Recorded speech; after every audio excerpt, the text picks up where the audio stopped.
NADIIIA and the Commissioners Association. Really a special thank you to NADIIIA for hosting us today. My name is Dan McCain. I'm the Commissioner of the Minnesota Intercollegiate Athletic Conference. And this week we're launching 6 regional webinars that are focused on officiating. It's a report that was put together, a strategic analysis of the state of collegiate officiating. About 2 years ago, the commissioners went together to really form a subcommittee to address our concerns around officiating. There was many of them. It's not just one concern of limited staffs of officiating. There was a lot of other things that we wanted to make sure we addressed.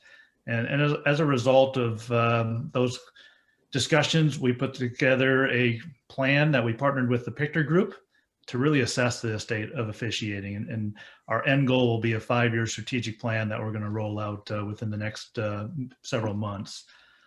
This past year with the Pictor Group leading the association, we had an initial phase of a project which focused on data collection, many surveys, interviews, and some focus groups, and then we resulted in a final report. And today we're going to have, we're breaking down into regional sessions, and we're going to focus on the data collection really specific to your areas.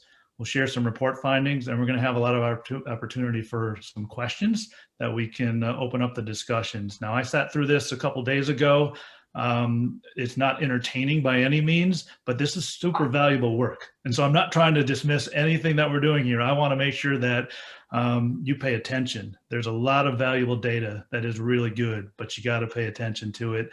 And I think you got to start to think about, how does this impact where I live and what I do for a living? I think those are the things that you have to start to apply to say, how can we get better as we start to see some of the data that's going to be presented today. So from the Pictor Group today, joining us is Sandy Hatfield-Clubb. Let me just give a wave. There you are. Also Carolyn Schley-Femovich, sorry, Mary Struckoff, and Dee Abrahamson. Also from NADIIIA, I want to thank Lori Runksmeyer. She is the president of NADIIIA and joining us today as well. So thank you, Lori. Additionally, from the Commissioners Officiating subgroup, we have Carrie Alexandra Luhowski from the North Coast. And then also one of your own from your West region, Jen Dubow from the SCIAC. So give a wave, Jen. Thanks for all your work. So I'm going to turn it over, but before I do that, make sure that you keep in mind that there's going to be another session that we will do that's going to be really all-encompassing about looking forward to the plan. It's going to be on December 15th. I believe, as I do the math, it'll be about 10 a.m. Eastern time. So if that's where you're located, it's 1 o'clock. I'm sorry, not 10 a.m. Eastern, 10 a.m. on the West Coast. It's 1 p.m. on the East Coast. And so we'll just kind of work your way wherever you're located. But I'm going to turn it over here to Carolyn to do kind of an intro. So here we go. Thank you, Dan, and thank you all for your time this morning. I guess it's morning or afternoon, wherever you may be on the West Coast. But it's been our privilege to work with the Division III Commissioners Association on this strategic planning process that started with a strategic analysis of collegiate officiating last August. And so we have been underway in earnest, and we spent the better part of last year, about 12, 13 months doing data collection and data analysis that we are now using to help drive the strategic planning process. But we thought what we'd like to do today is share with you information that's specific to the West region, because one of our charges was to look at all regions across the country and not only do a national analysis, but do some regional analysis as well. So hopefully this may not be terribly exciting, but we'll try to keep it interesting, and do look forward to your questions. Just before I forget, at the end, we'll have about a half-an-hour presentation, and then we will have plenty time for Q&A. So if you have a particular question, put it in the chat and we will get to it. Or as we get into the Q&A, Dan, if people want to raise their hand, that's great, and we'll try to take people's questions that way. But our goal is to make sure we have an opportunity to engage with you. So what you see here is the Division III Commissioners Association Officiating Steering Committee. This is the group that started with us last summer and carried us through, gave us good guidance and direction on the data analysis and collection process. Obviously, regional representation, but a group of 10 commissioners who I think have a passion and investment in this particular topic of officiating. And we certainly enjoyed working with them throughout that 12-month period. Next slide, please. So the scope of the project, just in a macro big picture standpoint, I mentioned the regions across the country. Sandy will talk in a few minutes about the 6 regions that we divided the data up into. And obviously West region is a relatively large geographic area, but we also did an analysis of 15 different sports. And so between the regions, the sports selection, and all of the constituent groups that we talked with, we had an immense amount of data. Our challenge was to be able to take that data and put it into some meaningful form and sense that we can work off of and that will make sense to all of you on the West Coast. So next slide, Sandy. In the process, we engaged a wide variety of stakeholders. We felt that this was extremely important, that we needed to make sure we knew what the data was telling us, what people were telling us, and so that we had reliable information to work off of. You see it at the bottom, the total was over 15,000 individuals contributed. That was either through focus groups, teleconferences, individual calls, one-on-one conversations, and obviously commissioners, conference coordinators and assigners, as well as national coordinators and assigners. We had over 10,000 officials that participated in a survey, certainly a large group of head coaches across all 3 divisions, and then a variety of focus groups and individual interviews got us to over 15,000 input pieces that are helping to drive this data collection and analysis. So now I'm going to turn it over to Sandy to share with you some of the critical issues facing officiating and some of the other details related to division or to the West Coast. Sandy? Thank you, Carolyn. Thank you, Dan. I feel very differently than the 2 of you as one of the 2 members of our team, along with my colleague, Mary Struckoff, who is responsible for the data analyzation. I will tell you that I think it's very exciting what we have learned and what we have to share. So I'm going to start first by sharing with you all stakeholders came up with 2 overriding concerns. This is no surprise to any of you that those 2 overriding concerns are the pipeline for officials and the availability of quality officials. But let me show you more about what we learned. And this is general to all Division 3 at this point, and we'll drive down on the West region in just a moment. We learned that 79%, almost 80% of all Division 3 officials begin their officiating career at either the high school or the youth level.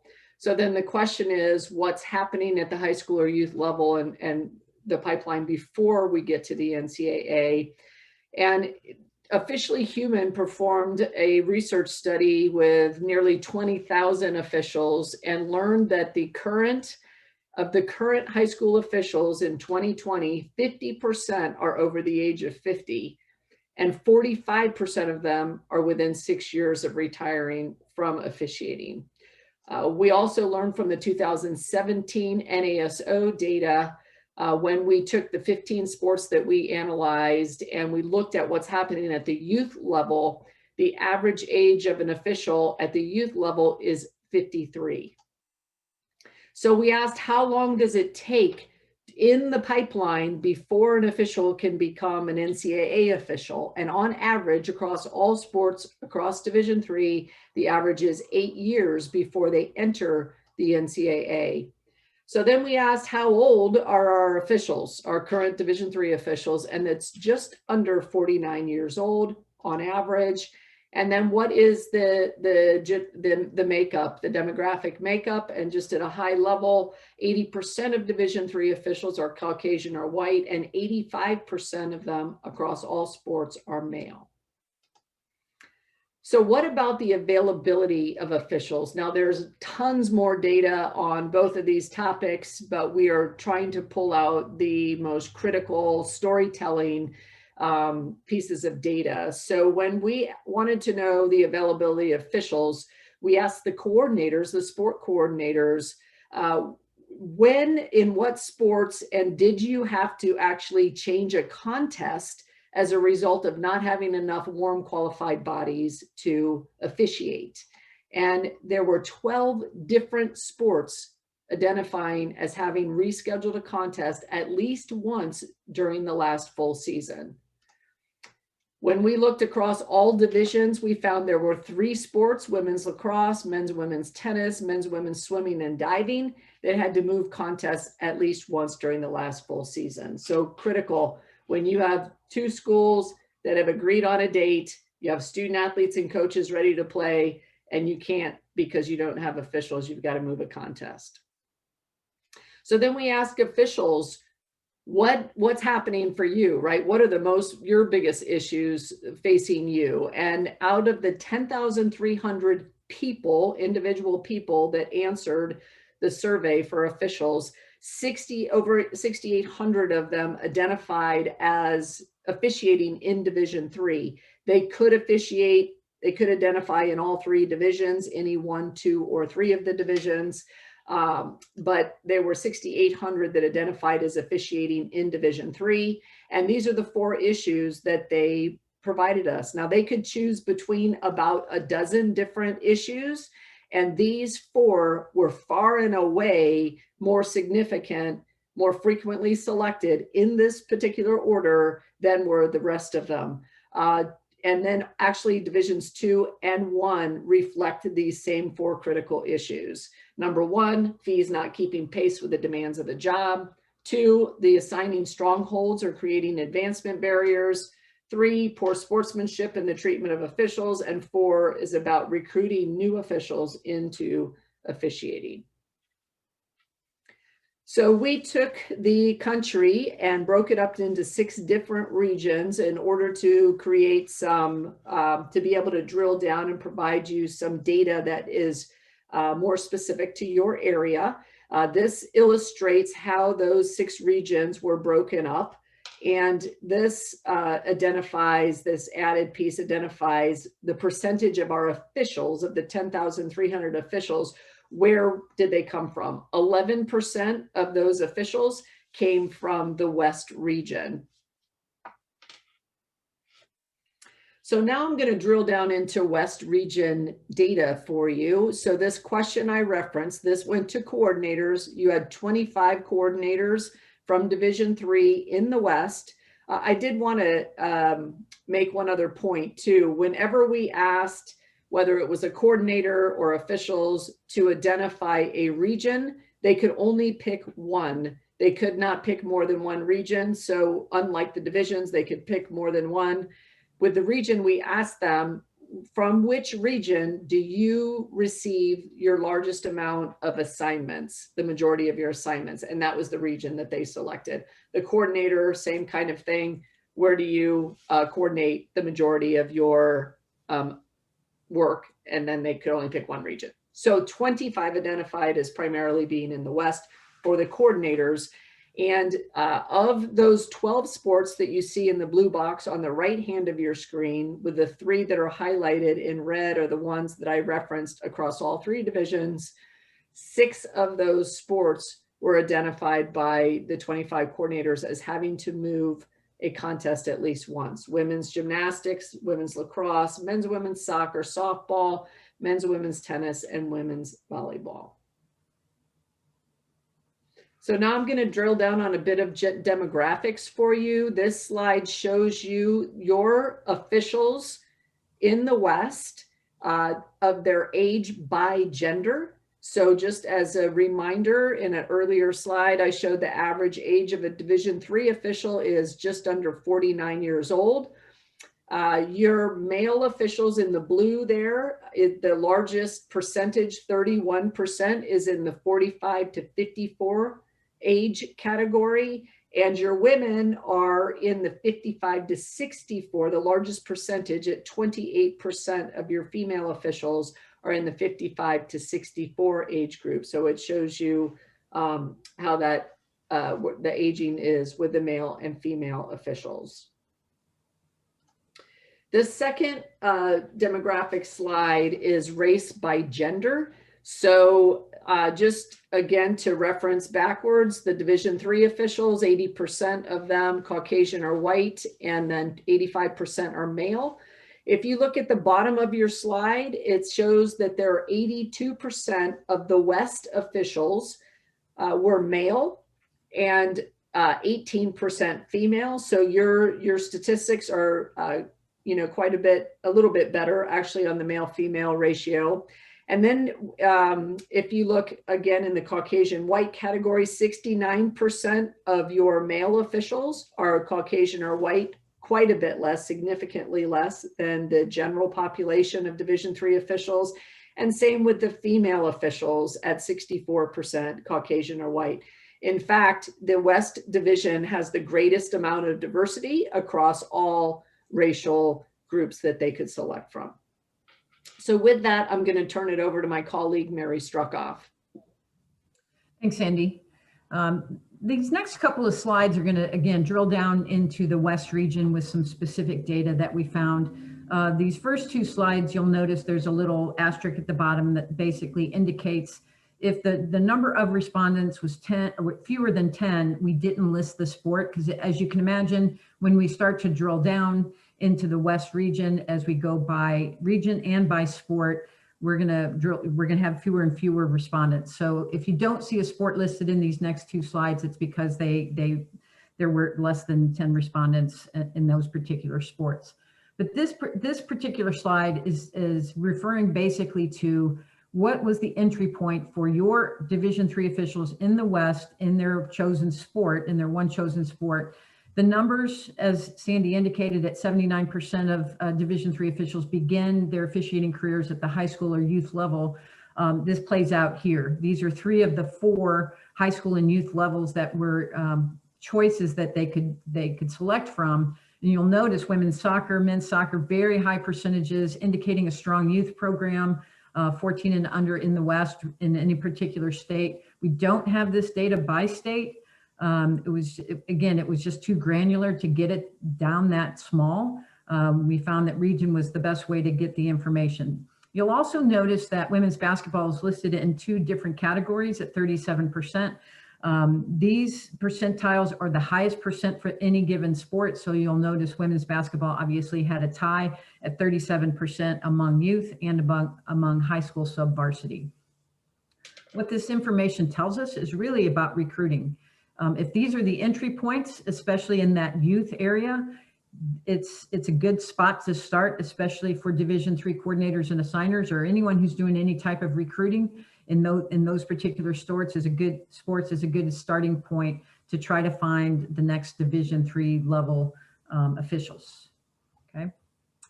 All right, this next slide is one of my favorite, and I know there's a lot of information on here. Again, Sandy mentioned on average, for Division III officials, it takes an average of 8 years to go from your starting point into officiating into the starting point into NCAA officiating, and typically we know that's Division III officiating.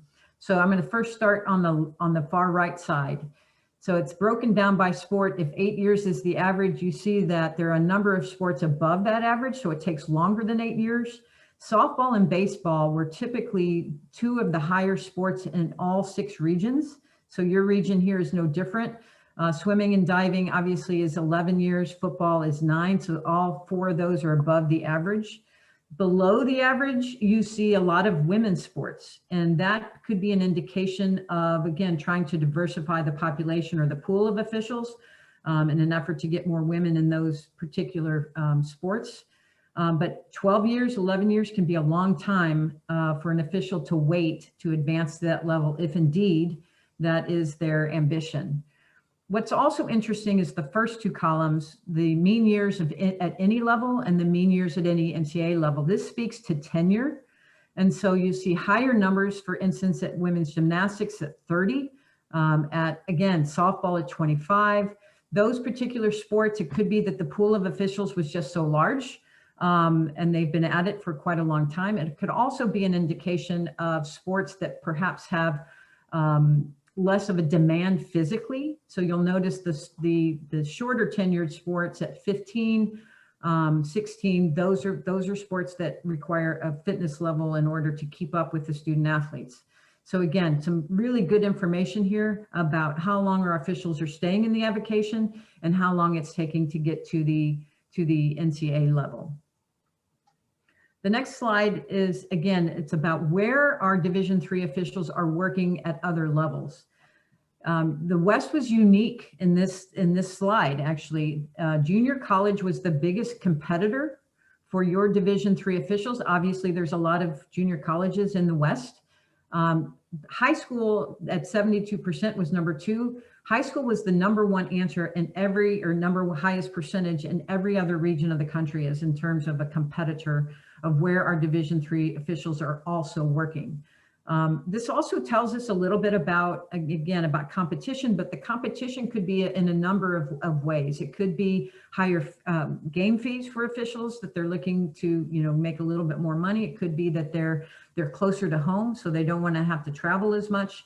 It could be the level of competition that they feel they like how competitive the teams are, and the student athletes are very talented. But obviously, Division III in the West has other collegiate competition that could be taking them away from the Division III game. So again, it could help us with recruiting, but also it's telling us about who our competitors are in the West.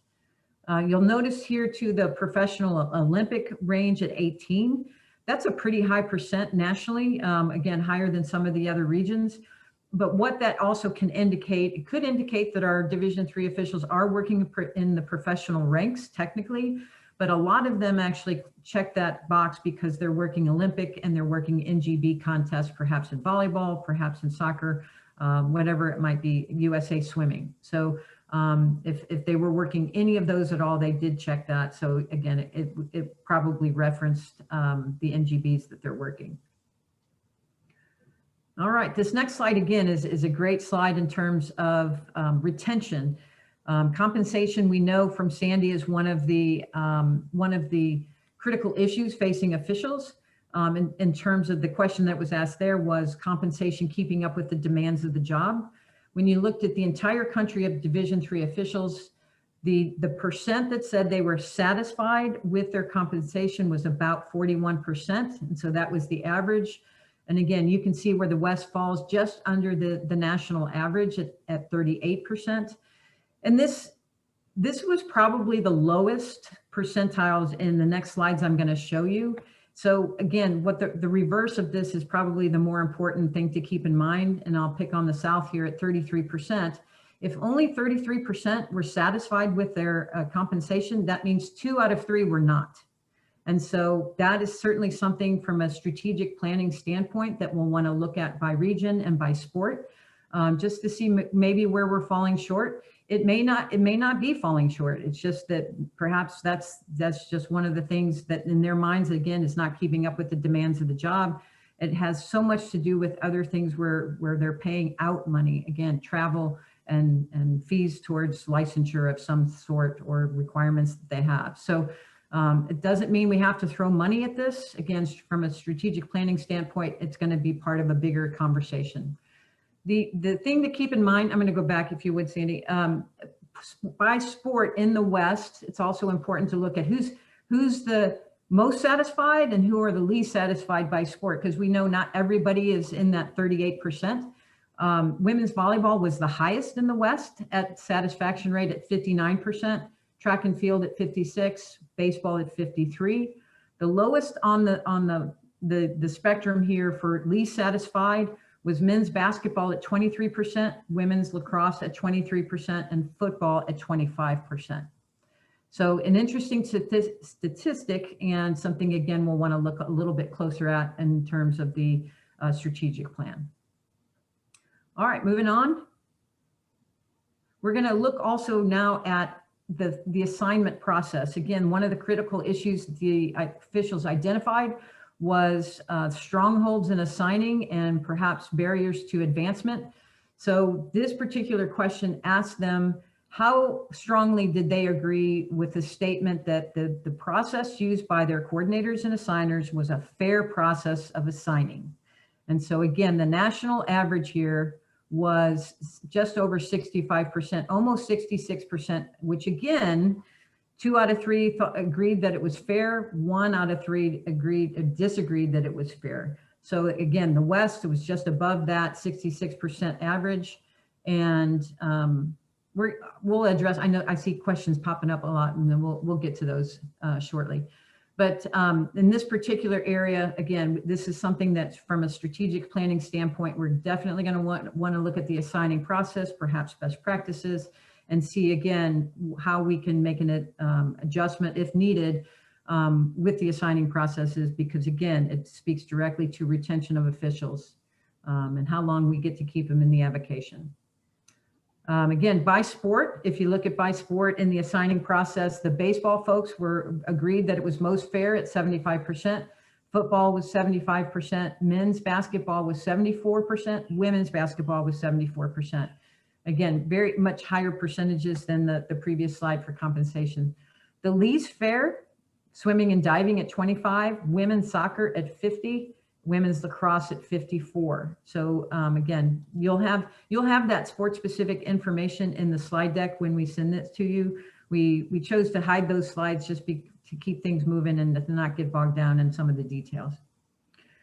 All right, the next slide is about education and training. And again, once again, this speaks directly to retention of officials. We want to make sure they have the resources they need to get better. So the question here was specifically asking them, how effective are the education and training resources that you have available to you in your particular sport? The national average for Division III officials was just over 71% effective, believing it to be effective. So again, the margins here are pretty tight, from 68 to 77. So generally speaking, they felt pretty positive and that the education and training available to them was pretty effective. The West was at 68%. Again, if we drill down to those sports in particular, we'd see that baseball was at the top at 82%, women's gymnastics 77, football at 77, and softball at 77. The sports that felt it was least effective were swimming and diving at 38%, men's soccer at 38%, and then it jumps up to 47 with track and field. Okay, and the last area that we're going to look at here is about feedback. Again, speaks directly to retention. Our officials want to get better. They want to believe they're advancing and getting feedback from at least a neutral party on occasion. We know that coaches are an important part of the feedback process, but they do have a bias. And so officials like to know that there's some neutral parties out there assessing their performance. The obvious category is the coordinators and assigners, and certainly neutral observers if resources permit that. In this particular slide, what you're seeing is that the frequency that Division III officials receive performance feedback from their coordinators and assigners. And as you'll notice, it's not exactly a we like, we don't like. It's frequently or occasionally receive feedback is the blue category or the blue bars, and then hardly ever or never is the orange bars. And so again, really tight margins here. So about half, generally speaking, are getting feedback from their coordinators and assigners, and about half are not. Interestingly enough, when we delved down by gender on this one, we did find some anomalies. Female officials were 16% more likely to have selected hardly ever or never receiving feedback from their coordinators than their male counterparts. And so that again is something we want to look at when we start putting together the strategic plan. Again, as you look at sports specifically and individually, the feedback for the officials that are receiving the most feedback from their coordinators and assigners is, you might expect, football was at the very top at 81%. Men's basketball was next with 55%. Baseball and women's basketball were next. The team sports that were receiving the fewest amount of feedback from their coordinators and assigners were men's and women's soccer and women's lacrosse. So with that, I'm going to turn it back over to Sandy, and we'll keep going, or we can answer questions that were in the chat. Sandy, I know you saw those. I didn't get to see them. Yep. Mary, I thought I could look it up, but I don't have my other computer here. So can you look up while I'm doing these last few slides, the slide that we did on compensation, how much of your compensation is officiating? Remember we did that? You remember that question? If you could just find that Okay. from General Division 3 while I'm doing these last three slides. Okay. Now we'll shift over to sportsmanship, and we asked numerous questions to try to get at sportsmanship. Not only what are officials facing, but what are who are the most influential people to make change, and what can we do about it? We're just going to focus on a couple of general slides to give you an idea of the sportsmanship. So we asked a very general question. We asked officials to describe, with regard to sportsmanship, what is your experience, if you would describe it? And when they could choose between excellent, good, neutral, less than desirable, and unacceptable. This slide, which we're calling good sportsmanship, is a combination of the excellent and good answers.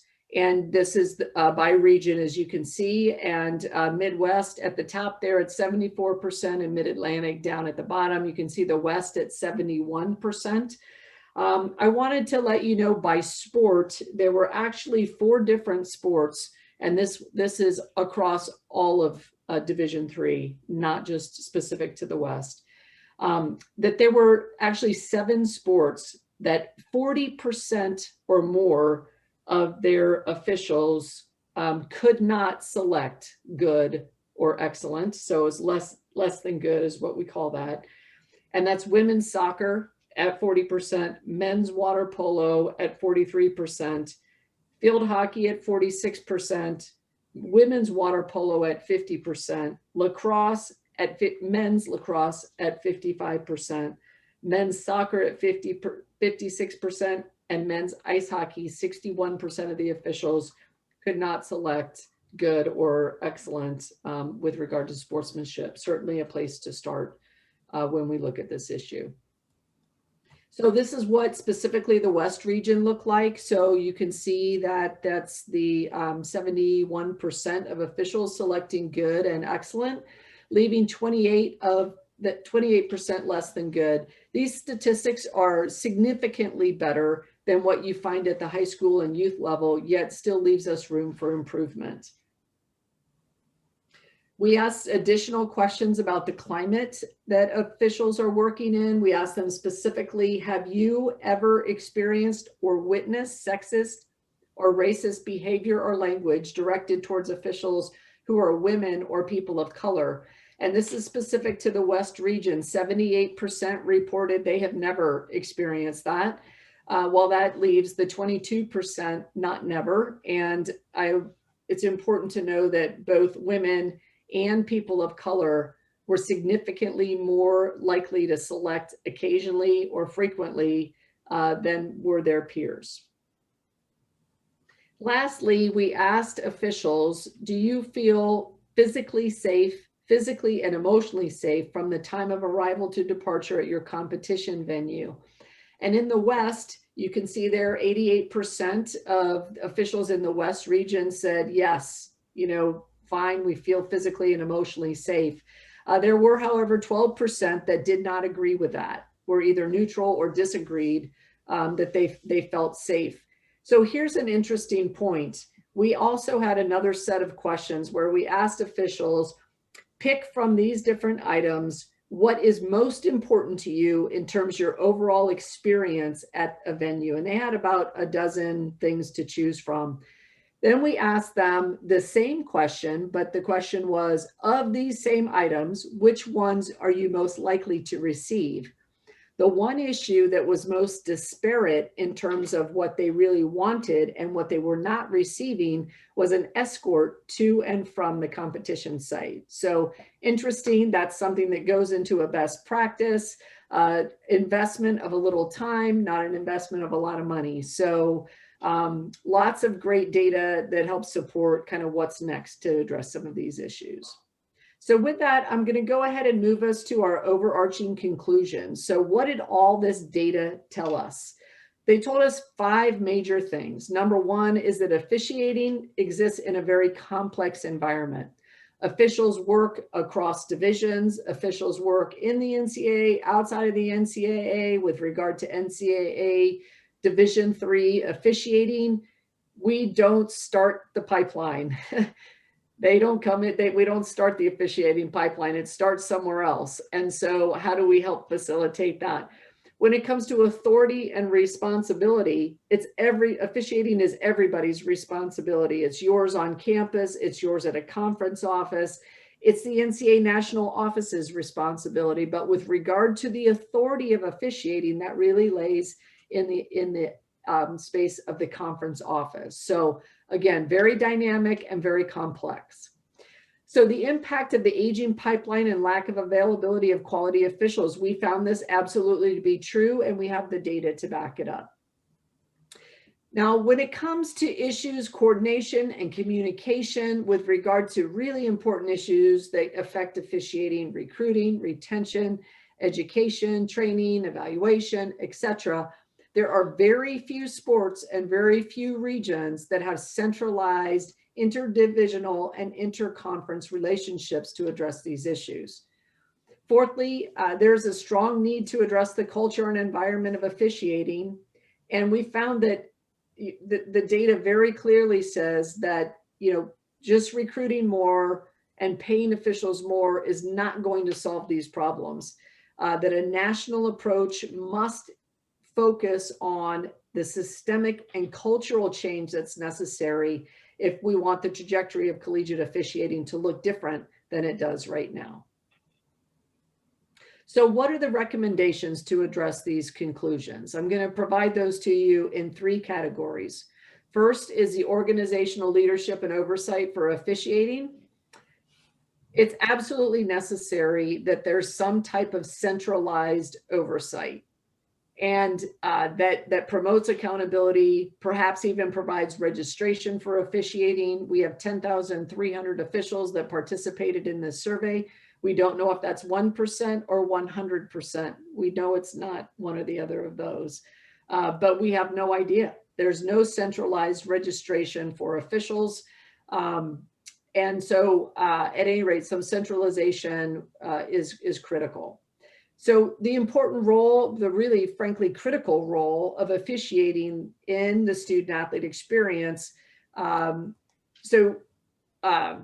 It is time to really shift and pivot, if you will, the way that people look at officiating. Officiating is not a necessary evil to conduct sport. It's a fundamental part of the overall student athlete experience. And so a shift in that culture is necessary going forward. And then thirdly is to diversify the pool of officiating.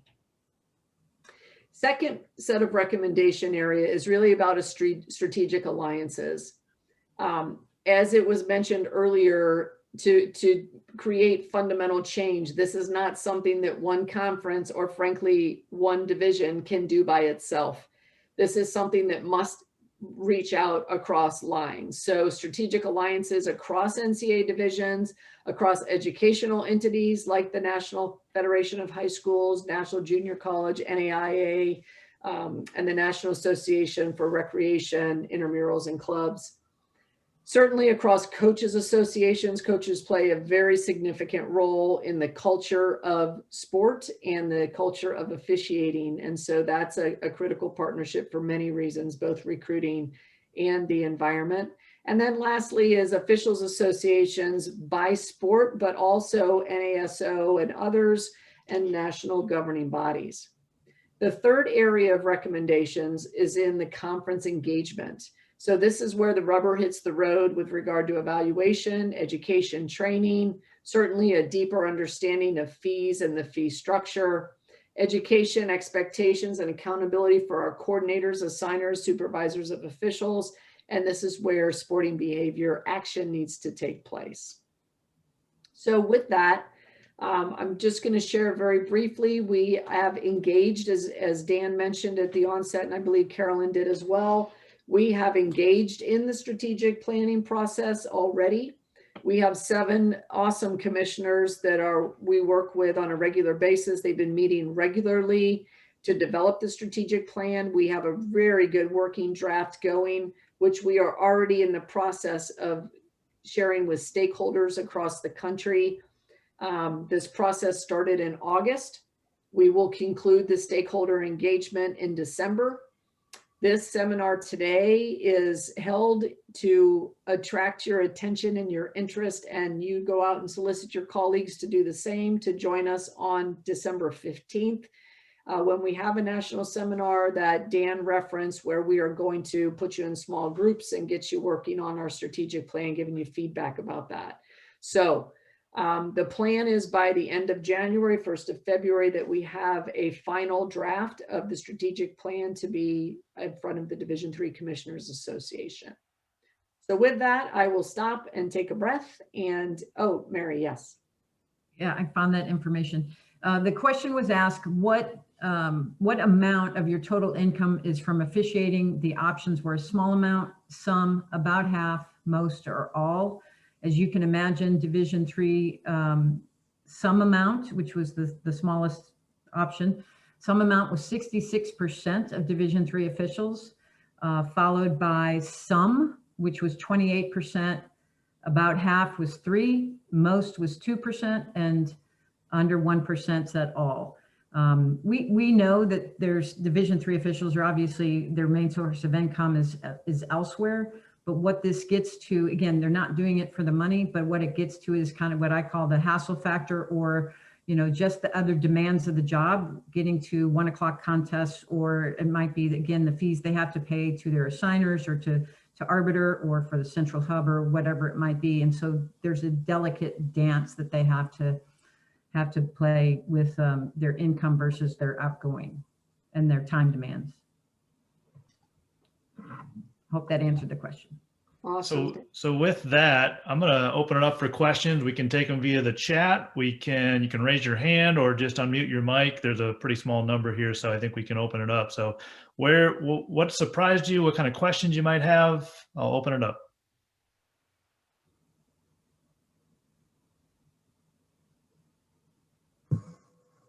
Well, hi, Betsy here from Caltech. I just want to say thank you so much. This is great information. We'll let it wash over me. And you know, this is of course a critical, you know, it's a critical thing. I think more athletic directors and coaches need to be thinking about this as part of the infrastructure differently, and switch the ego equation too, right? It's a partnership.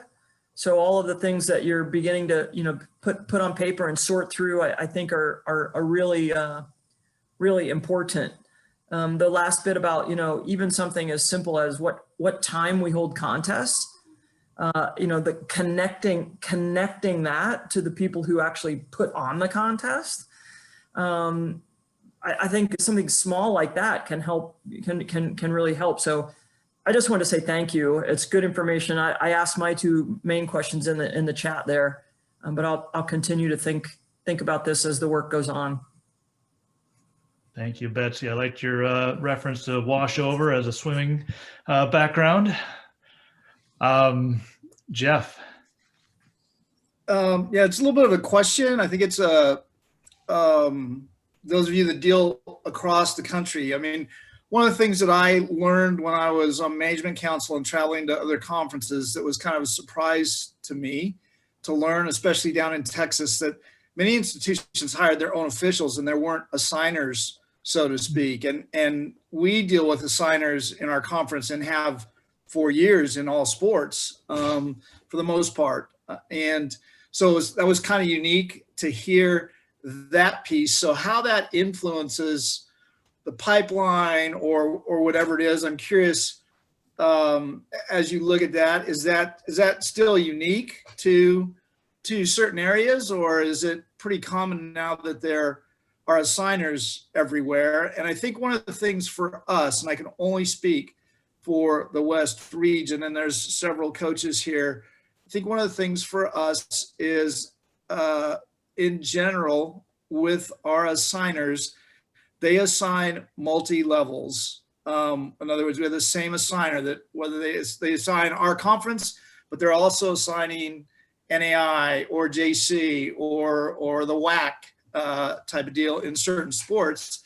And I think one of the things we experience when you talk again about that pipeline, that average age, one of the things we really experience here is the vast majority of officials that we get in many sports are headed one direction or the other. They're either looking to move up and not necessarily happy to do a Division III contest because they think they should be doing something else, or they've been demoted or on their way down. They can't keep up with the game anymore at whatever sport it is. So I don't know if that's unique to us because of the way our assigners work in so many sports. But I think it's problematic when you talk about the pipeline and how you get people interested. There's very few individuals that are looking to officiate Division III, except only to do it as a stepping stone to move up, I would suggest. And I've been around a long time at the same place, and I've watched a lot of officials come and go, so I don't know if that's unique here or not, but. I'll address that first, and then others can chime in. It is not unique. I always used to see it as kind of an arc, in that the up and coming, and then the on the downside of the career. And Division III just gets more of those folks, it seems like. So it's a little bit tighter. I don't know that that's a bad thing, though. I think we can embrace that. And if we do a better job with this strategic plan of helping officials with their advancement and their inevitable retirement, I think we can actually control more of that than just getting what we get, so to speak.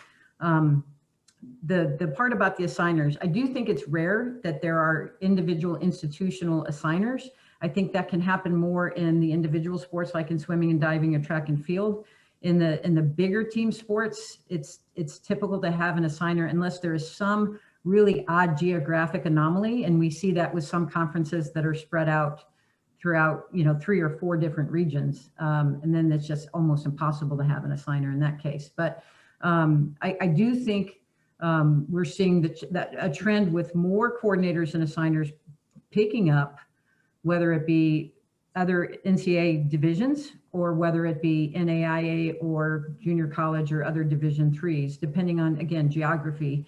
But, and that's, again, it's good and bad. It really is person driven. If they are, there's some checks and balances there and some evaluation process in place, it's a better situation than just letting those folks kind of run their own show. And we've seen some of that in the data that we've accumulated. And that's why the assigning piece is so critical, about fairness and about camps and clinics and about, how we get people in the pipeline and what does it cost them to get in that pipeline. Jeff, you did an awesome job of giving an example of why that first observation conclusion is it's a complex environment, because it is, as Mary said, so person dependent, right? In places that are doing this really well in assigning across lots of areas, and that's happening really, really well. It's because of the person, not because of the system or the structure.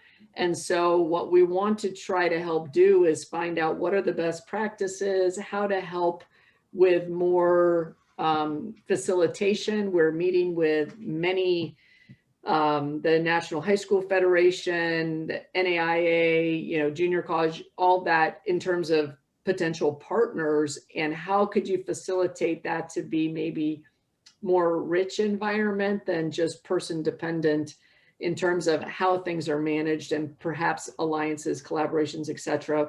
But I wanted to speak specifically to the point about what is Division III, what's its role in the overall pipeline of officiating, if you look at that as kind of a fluid thing, and knowing that individual officials may want to be regionalized. I don't want to travel and be gone for 3 days for one contest or whatever it is. I'd much rather be here and be able to do a high school game on Thursday night and something on Friday night and something on Saturday and be able to, you know, something along those lines. But what is the role of Division III?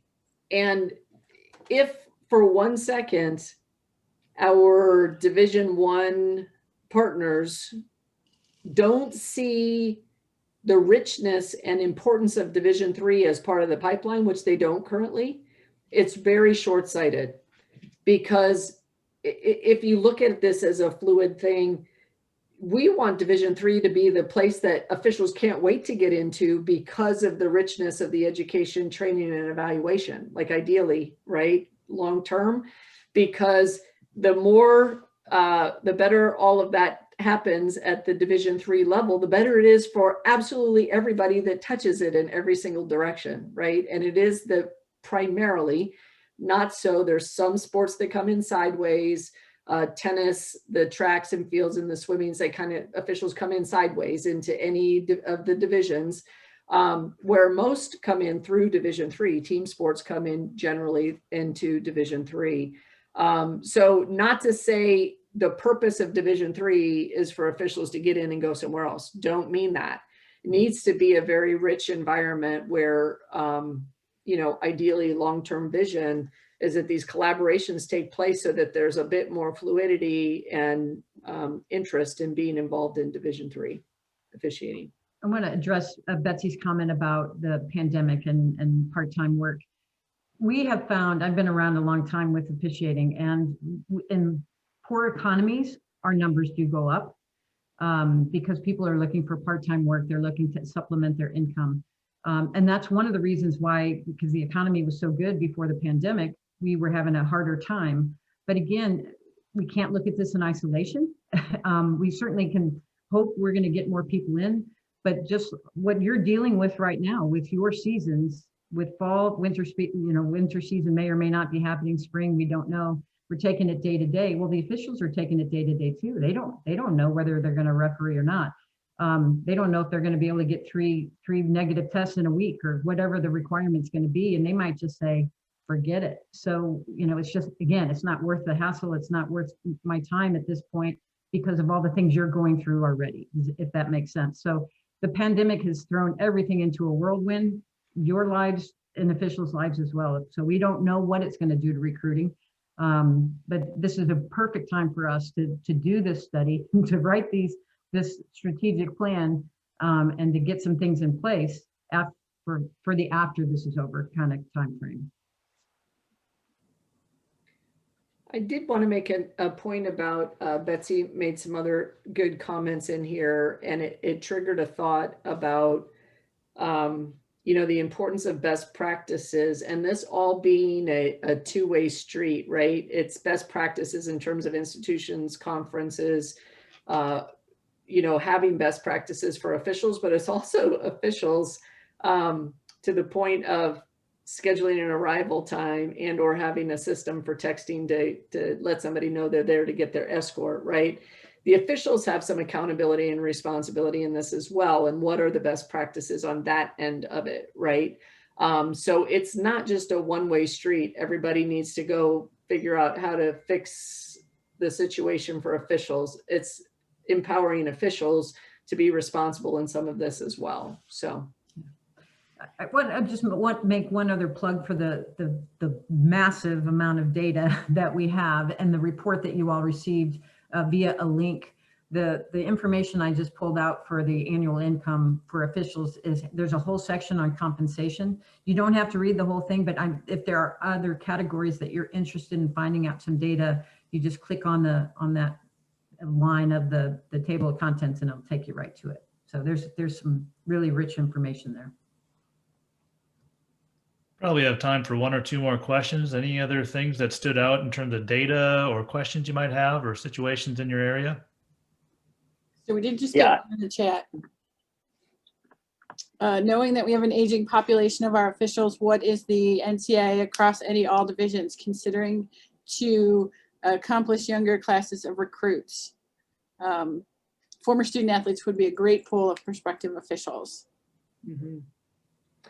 Yes, so everything that we are focusing on is initiated in and through Division III Commissioners Association. We are in lots of discussions with the NCAA. They have their report as well, which I'm not sure if they're going to make that public, but it's very similar. It's used the same data, but student athletes are significant population for targeting for recruiting. And again, it's not good enough just to recruit the student athletes. We have to make sure they understand the pathway, what it takes, how to get there, what it costs, what they can get paid, all of those things. So it's making sure all the details of this, system are connected. And that's the goal, the Division III Commissioners Association's goal in the overall strategic plan. And then there's another. Yeah, does the West have D3 officials traveling overnight to cover contests? I don't have an answer for that. We don't have any data from our surveys regarding that. I would imagine it just depends on how their schedules fall. If they're able to have assignments that are lined up in a similar geographic area, if they're spending the night. I know, again, multiple day events and like track and field and swimming and diving, it's likely that they are, but for single games, it's hard to say. I know there's a lot of traveling going on though in the West. I mean, for the SCIAC specifically, like, no, we're not having to stay over. Maybe football comes in, but that's a really competitive market. Like, that's probably the one sport where we have a huge pipeline of people from like Arizona and Las Vegas wanting to get in. So they might, but for the most part, the only way we would have an overnight is we do have a lot of assigners that do big Division I. So they might get us a basketball official coming in to work Long Beach State, and then we get them the next night, but that's all covered not through what we do. Again, not a bad thing. I'm not Cases. like Jen. I think the officials that I speak with, for the most part, it's not uncommon for them to come from Phoenix or Las Vegas to Redlands, which is a 4-hour drive, do a game and turn around and get in the car and go back home because they have to be back at work the next day. It's seldom, I think, that they stay overnight. Commitment. And to Jeff's point, Jeff, I think people don't have any clue what officials do to commit to their sport. In terms of their physical preparation, their time commitments, their financial commitments, their commitment to know and understanding the rules, it's pretty incredible. So there's a big story that needs to be told here about officials and how to better appreciate them.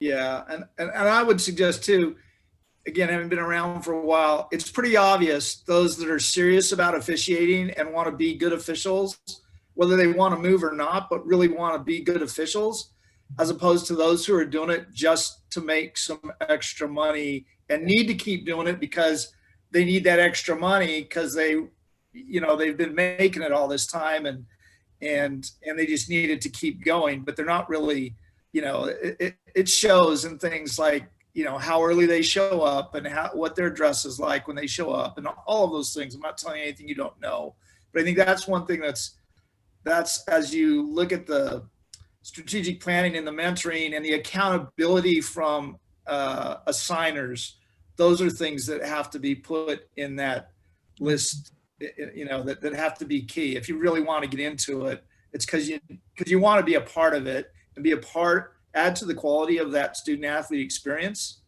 not just because it's something you need to do for some extra cash. Well, we that was one of our questions. Why did you get into officiating? Why do you stay in it? And it's love of the game, and it's being a part of something that was important to me, or it's giving back to a game that was important to me as a student athlete.